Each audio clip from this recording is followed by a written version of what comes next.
Greetings everyone, welcome back or welcome to the RobeTheMatoran channel, and today we're looking at another LEGO Star Wars UCS model, and that is 75355 X-Wing Starfighter. It's an 18 plus set, of course, contains 1,949 pieces. It also comes with 2 minifigs, and this was released May of last year, and this set retails for $239.99. I am not sponsored by LEGO. Looking at the box, it's a very familiar box design that we've seen for UCS sets for the past 4 years. Just a simple CGI render of the set in question and an all black box mainly, and then just the little blue glow or whatever glow the color of the set is, but just a glow in the background. And the way the X-Wing is positioned, it's kind of reminiscent to the UCS X-Wing back in 2000, if anyone remembers that. Of course you do. Quick opening in the box, just 2 simple stickers. Once opening the box, you're greeted with 10 number bags, but a total of 18 bags in all, and the instruction manual's a sticker sheet that I forgot to show you, but here it is. And like all the UCS set instructions, there's just a simple basic info about the set itself and some images. I don't really care to read them that much, but it's here. After a rather brief 7 hours of building, the UCS X-Wing is complete, and I have to say, it looks really darn good.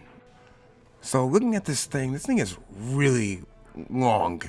Not to sound weird, but it's a really long set. It's obviously because that's just how X-Wings look, and it looks good from almost all angles. Now, the one gripe I would say is at the bottom where it's just a bunch of just plates on there, and there's no anti-stud tiles or anything. I kind of wish they did something with that, but other than that, I mean, from almost all angles, it looks good. Now on the side, there's kind of this gap where the function is at. It's a little gap there, and it makes it look a little weird. And then also on the insides of those, there's a kind of just open about anti-tiles or anything. It's just kind of just a plate look, and it looks kind of funny right there, but it's not set destroying. It just doesn't look the most flattering there, but everywhere else it looks really good.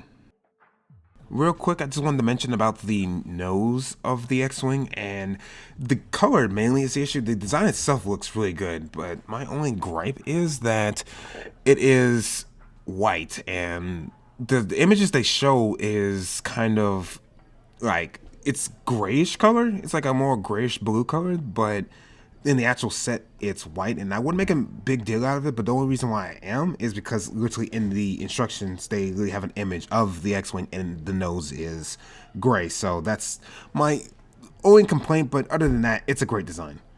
A brief look at the laser cannons, and I think they look really good with at the tip with the flippers at the top. It's a really unique way how they did that. That's a nice look there. But a small little problem or critique I would like to mention is it's not bad by any means. It's nothing like it's bad. It's just a slight thing with the tubing, I guess, if you will. It's like this slight gap. You can kind of see it right here, and it's literally by like a millimeter really, and it kind of bothers me because like I just wanted it to be like tightly in there, but it can't, and it's something that I find just a little like, it kind of irks me. One last thing to nitpick about, and I will have to say that's the engines. I think they're just a little too oversized, and plus the tiles that's in there, they use like a quote-unquote illegal connection. I thought that was kind of the whole point, the illegal connection, but apparently they use that, and it's weird that they do that. And yeah, I think these engines are just too big. Now we got this full top-down perspective looking at it from the top part, and it looks really good with all just the tiling and just the overall shaping. It just looks really good, and the windscreen piece looks really nice, and thankfully it is not that 2013 version where you had to actually put stickers on it. Thank God, because if you had to put stickers on it, yeah, I was fortunate enough to not have to deal with that horror, but the horror stories I heard of that was kind of insane, and I'm thankful I didn't have to go through that. But looking inside the cockpit, it looks pretty darn good. It's a little oversized. I mean, you can put Luke in there, but it's too big and he can't really fit in there, so it's kind of like, well, what do you really expect with a UCS model? That's kind of the name of the game. But there's a nice sticker on the top of it and a little bit at the bottom where it's like all the control panels and everything, and it's really good. I don't like stickers. I prefer it to be printed, of course, but it does look good. For stickers, it's pretty darn good. Finally, taking a look at the back, and there's a lot of nice details going on. There's a lot of nice greebling, a lot of nice texture and detail in the back. There's a lot going on. The engines look really good. The back looks really good. There's a lot going on, and the way they have it shaped is really excellent. It's like, it's actually pretty darn good. And you know, typically with Lego Star Wars sets, the back don't really look all that good. I mean, with UCS, you get kind of expected, but some UCS sets, the back is kind of like, well, it's there. They had to have it, but I think this one looks really good. It looks really top notch, and yes, of course, it has the function because it does have a function. This is one of the few. Some UCS sets have functions, some don't. But this is one of the few that does, and at the top you spin this cylinder piece, and that makes the wings lock into place, like, you know, exfoliated out, and then you can close them back up if you want. But honestly, it looks the best when it's open up, because when you have it closed, it just doesn't look right. So yeah, but you can do it if you want. Just want to briefly mention that the set is particularly wobbly. Like, it can wobble a lot, and no pieces really fall off from it, but it's really wobbly. And for a UCS set, it's a little concerning because it feels like when you pick it up, it feels like it can possibly fall apart, but it doesn't, at least in my case. I can't say for anyone else, but for my case, I have not seen it fall apart, but it just feels like it does. And I'm not a huge fan of that. I know I said my last nitpick was the engines, but this is truly my final nitpick, okay?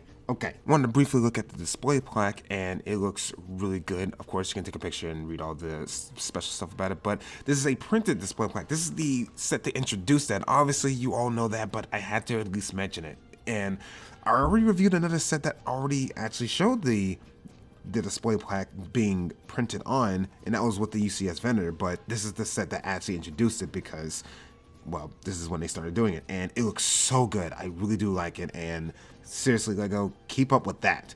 They do have the little mold dimple in the front, and I know in the promotional images of this set particular, they tried to like Photoshop it away, but it's a little like misleading with that. But regardless, it still looks really amazing. And wanted to look at the actual display stand, and it has a very rudimentary build. It's very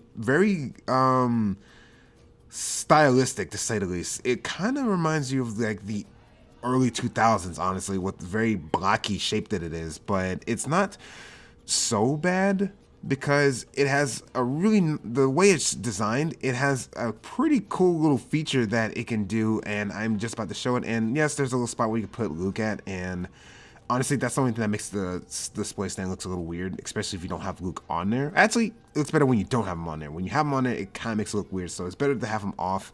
I almost want to take that piece off, but regardless, it's an okay stand, but I really want to get into the actual things you can do.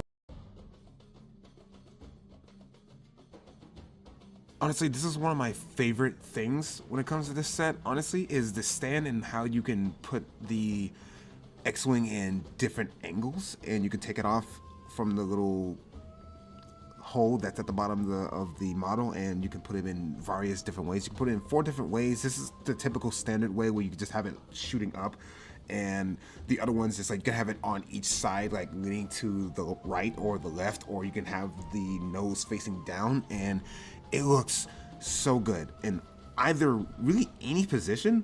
I personally rather have it on the side, like leaning towards the right, where it's like slightly above the table or floor, wherever you have it at. I don't know if you have it on the floor, but on the table, you can. It's slightly above, right where it looks like it's like really like close to the ground. It's like it's really like flying by. It just looks so good, and I really do enjoy that. That is like the coolest stand, honestly, I've seen in a UCS set in a while. Like I know with the Slave 1, you can really just put it in one spot, but you know, rare UCS sets kind of do this. I don't know any other UCS set that actually includes this ability and dynamic posing, I guess, if you will, you can put it in. Let me know in the comments, is there any other UCS set that does this? Because I am trying to think and I don't recall there's being any other UCS sets that lets you do that, because, well, with the vendor, it's like it's already built in, you can't really do much with it. With the slave one, you can only put it into one spot.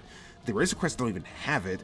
Luke's Landspeeder, you can, I guess, flip it the other way, but it's not really at a dynamic angle. I feel like the X-Wing is probably the only one you can do that with. Maybe with the TIE Interceptor that just came out, so probably with that. I haven't built that set yet, so I have no idea what you can do with that, but hopefully you can. I'm hoping you can do that with that, but yeah, this is so cool. It is legit.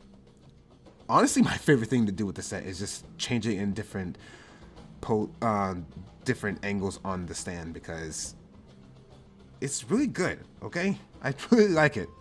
Since I already mentioned it, I want to show a quick comparison of the UCS models scaled up to the X-Wings. So I have a couple here just to show off, just to see how big is the X-Wing, and some of them, it's pretty comparable. Like, compared to the Razor Crest and the Slave One, it actually is pretty decently sized relatively in comparison to them, but I guess with the, well, with the Luke's Landspeeder, which is actually the same price, by the way, it's obviously the Landspeeder is way smaller, and the Venator, since it's $650, it's way bigger. But the Razor Crest is comparable in size, or at least it's, well, the X-Wing is comparable size to the Razor Crest. It's just the Razor Crest is way more expensive, but it's pretty decent and it looks good side by side, because of course it's a UCS set and it looks good. I really want to do a comparison with the TIE Interceptor if I ever get that set and review it. So hopefully I will get a chance to do that. And finally, and certainly not least, we have the exclusive minifigures. Well, one minifigure that is, and that is the Pilot Luke. And this is the first time I think we have the Pilot Luke that has dual molded legs, where he actually has his boots and he has arm printing on it, which looks super good, super nice. It looks really pristine, really high-end, exclusive. You know, this is when I finally feel like LEGO is doing like the best is good enough. When they finally are actually doing that to a point. I will have to iterate that the helmet could use some printing on the sides, because they really have the ability to do it. They have done it on other sets or other minifigs and helmets like this, so they can do it. It just didn't do it for some reason on a UCS set. They have not went all out on the printing, but regardless, it looks good everywhere else. Like on the arms, on the legs, in the back, it looks good. It's a really nice minifig, so yeah, nice and exclusive. So it probably will remain exclusive to this. It seems like with the original trilogy UCS sets, the minifig tends to stay exclusive. It's just the prequels, they seem like they kind of like don't care, and they just kind of throw them in any set, just because they want to virtue signal then. And the not so exclusive R2-D2 with the back printing. He was featured in a couple of the sets at this point, so nothing particularly special about him other than the back printing, but we've seen it before. He's nothing new, he's not exclusive. I really don't have much to say about him, so yeah, it's kind of generic honestly at this point, so eh. So in conclusion, what do I think of the UCS X-Wing? And I know this set had got a little bit of flack when it came out. Not a lot, but just a tiny smidge of just how thick it was, because it looks a little thick, but I personally like that. And now, I didn't mention it, but I should mention it now, that I think the wings were a little too short as well, but still, these are not bad, like super bad issues. These are just nitpicks in my opinion, so it's a good set. It's a great set, and obviously if you're a fan of LEGO Star Wars, I recommend anyone getting this set. So the score I personally give it is a 8.1. Like, it's really good.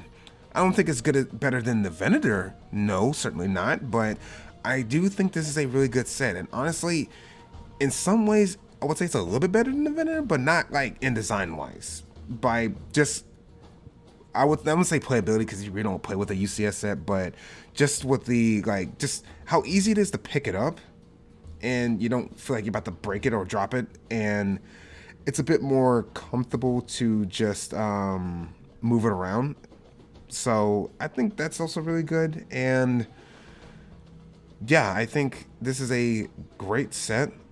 There's nothing too much to complain about.